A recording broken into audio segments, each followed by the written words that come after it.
Welcome to a new daily top Askreddit video. Today's topic: how would you feel about a mandatory mental health checkup as part of your yearly medical exam? I mean, I'd like to be able to get a yearly medical exam before I start worrying about mental health. I imagine my mental health would improve if I could simply afford to go to the doctor whenever I had a medical issue. What is this raspy cough I've had for a while? Hey, I have to get the brakes replaced this month, let's hold off. This statement right here is uncomfortably common in America. It's basically a game of ignore it until it becomes a dangerous problem. Yearly medical exam. What are you talking about? Allow me to translate to American. How would you feel about a mandatory mental health checkup as part of your periodic visit to the ER every few years when your symptoms have evolved beyond what can reasonably be explained by bad leftovers or you've acquired a compound fracture? I'm from Europe and I've never had a yearly checkup. It's mostly older people who get them where I live. I was thinking the same, do I need to revise for this exam? Same. Just had my yearly exam for the first time in 6 years. If it meant I get some sort of treatment that didn't result in a huge bill later, then cool. Exactly this. I have no idea what anything will cost me. I spent about 1.5 hours on the phone, in the hospital, going back and forth with insurance to see whether a yellow fever vaccination was covered.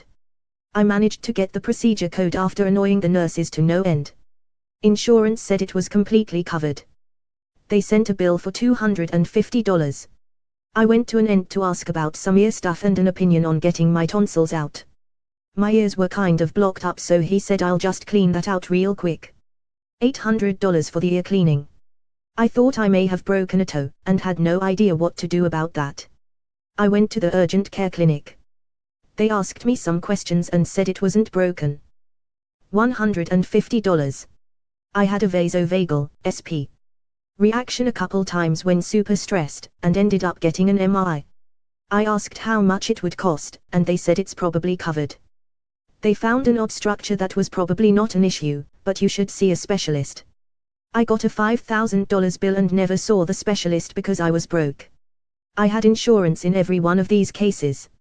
Maybe I shouldn't have gone to urgent care for the broken toe, I don't know, but I just avoid healthcare like the plague, ironically, because I will lose a completely random amount of money if I go. For comparison, I managed to cut my eyeball in France, without insurance.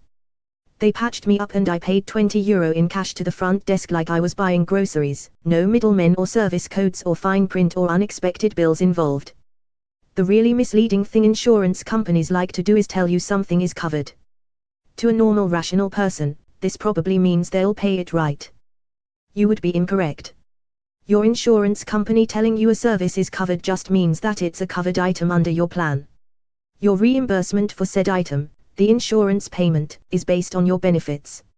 If your benefits state that you have a 2 Kelvin deductible and you're getting a 1 Kelvin procedure, then, yeah, technically the service is a covered benefit, but you can bet your bottom dollar that entire 1 Kelvin procedure cost is going straight to your deductible, minus any applicable contractuals, and insurance isn't paying a penny of it. I work in hospital billing / revenue cycle. I feel like I should do a NOMA to help dispel some of the crazy, convoluted, and confusing aspects of healthcare e-billing. I want to give people the tools / knowledge they need to get their insurance to work for them. Edit. I am truly humbled and overwhelmed with all the positive response this comment has received. I cannot thank you all enough. I will seriously consider doing a NOMA. I'm not really sure how to set that up, but I will give it some thought. Mandatory. No thanks. Highly encouraged. Subsidized. Day off work to go get your mental health checked out. National holiday for mental health checkups. Yes, all that. Mandatory. No thanks.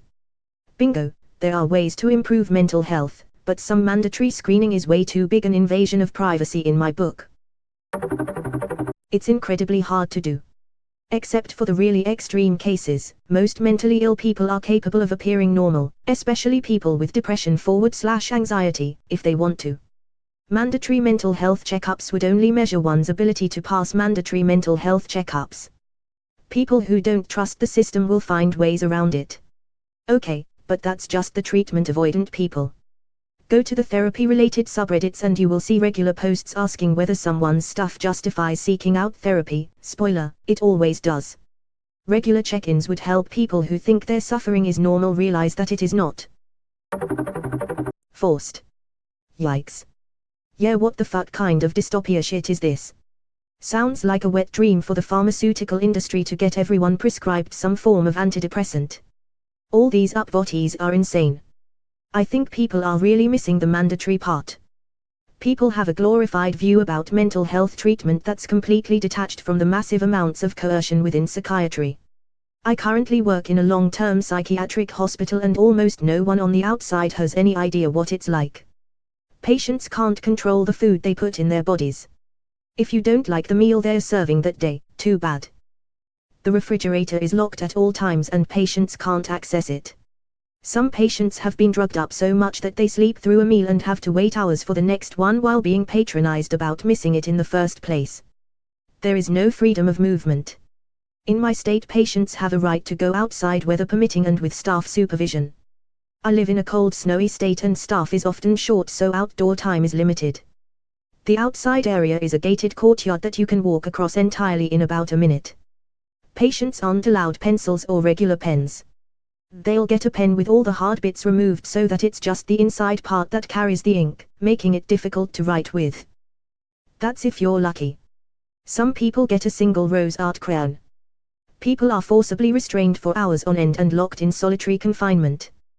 One person I talked to was forcibly restrained because she didn't move out of the hallway fast enough and a security officer grabbed her shoulder to move her aside. She was a survivor of childhood sexual assault and when the officer grabbed her, she had a flashback and panicked and couldn't follow directions immediately. So they held her down even more, tackling her to the ground and putting her in restraints as she experienced vivid flashbacks of her rape for hours on end. Her crying was seen as evidence of her mental illness. People are forced into electroconvulsive therapy, drugged until they have seizures. Patients' rooms are regularly barged in on so they lack privacy. No one is allowed casual intimacy. And everything you do is seen as further evidence of your mental illness. Whoosh there, you just used the I word. Your PCP will be sure to note this on your annual federal mental wellness red flag check. Failure to comply may affect your social credit score and expedite forfeiture of rights and responsibilities. I mean, that sounds great in concept, but also the sort of thing that would instantly be turned to be used against every sort of marginalized group that exists within like 14 minutes of being implemented. One of my first thoughts was abusive parents / partners using this to further abuse a victim, partners using it to try and manipulate custody cases. There's so many potentially horrible consequences. Just like red flag laws are. How would you feel about banning these type of posts?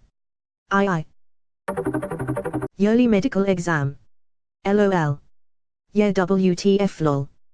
Haven't been to the doctor in like 8 years. A good PCP should be keeping an eye out for mental health warning signs anyway. In my experience, most aren't well qualified to be treating or diagnosing mental health issues. They should be looking for signs and then referring patients elsewhere. Referring them to whom? There are too few psychiatrists and psychologists as it is. Psychiatric inpatient beds are in short supply. Wait times can range from months to years to see a mental health professional in the community. I think making most any health issue mandatory is a dangerous slippery slope. Vaccines I understand in most cases, but not a mental health checkup. Wait, stop. I didn't write that. There's someone else in here who's typing. Someone help. Send a mandatory health specialist ASAP. Yearly checkups aren't even mandatory, so this makes no sense. It would become a reason why people don't even bother going to their annual in the first place. Fuck number. My doctor always does this, to an extent, at my yearly checkups. Always asks where my stress and anxiety levels are, if I'm depressed, mood swings, etc. She always tries to give me anti-anxiety meds, very high stress job, but I always decline. Do you have any idea how hard it is to get anxiety meds when you actually have extreme anxiety? Oh boy, I had a tough few years. But then I got cancer, so they just throw anxiety meds at me like candy now. Small mercies, I guess. Edit, typo. Can't have a mandatory mental health check if you don't have an annual exam. I have some pretty extreme doctor phobia. The irony. You should see a doctor for that. Fuck off with these shitty how would you feel posts. No, hear me out Reddit. How would you feel if every American got $1 million and a mandatory hijab? Bonus, here is a search for the top how would you feel posts. Look how much of a fucking circle jerk almost everyone is, it's embarrassing. Not great, mental health is far from a cut and dry and it would be incredibly easy for a doctor to say you seem depressed, try some XYZ drug which they are getting money from reps to push. Most depression drugs have some side effects IRC. I think the doctor asking about how they feel their mental health is would be fine, if the person wants to discuss it more they should be able to, but it's too fuzzy of a field to have any approach apply to everyone. It's like have you seen how people would get medical marijuana cards? If there's an incentive to diagnose someone with something they can do it pretty easily. I don't think we want the doctors acting on any behalf other than the patients.